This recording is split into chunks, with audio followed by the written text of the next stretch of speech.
It is late, you are scrolling in the dark, and that exact same fictional drink advertisement pops up for the fourth time today. You hit skip immediately. At this point, you assume the brand is throwing its money into a furnace. You're annoyed, you aren't clicking, and you certainly aren't pulling out your credit card.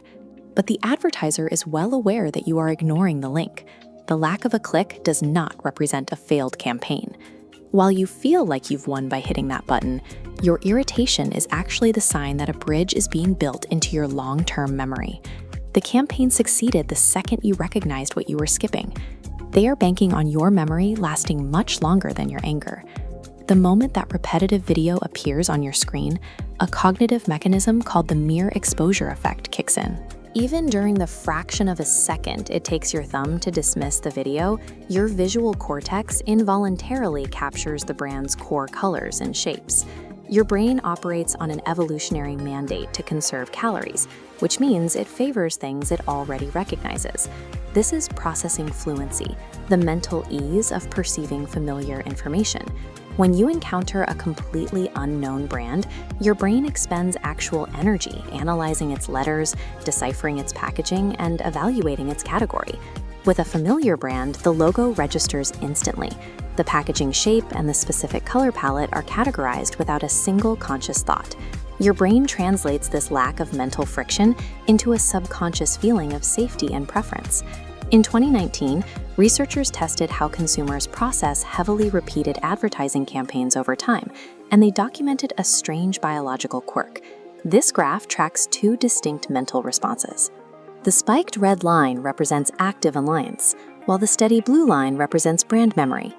After several weeks, the annoyance line plummets to 0, but the solid blue line remains anchored. The active frustration evaporates.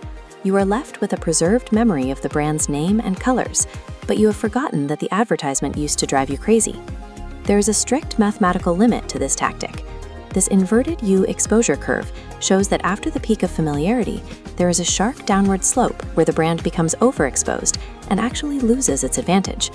To avoid that downward slide, marketers change the narrative, the setting, and the hook of the video, while keeping the visual identity identical. This variation resets the consumer's annoyance while deepening the permanent brand memory. Fast forward a few weeks, you are standing in a retail aisle, staring at a physical shelf because you suddenly need that exact type of product. You are looking at 3 unknown options, and one option that you recognize from your phone. You have to make a choice. Your brain refuses to evaluate every product equally.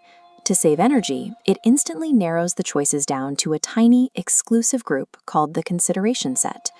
Processing fluency acts as a VIP pass.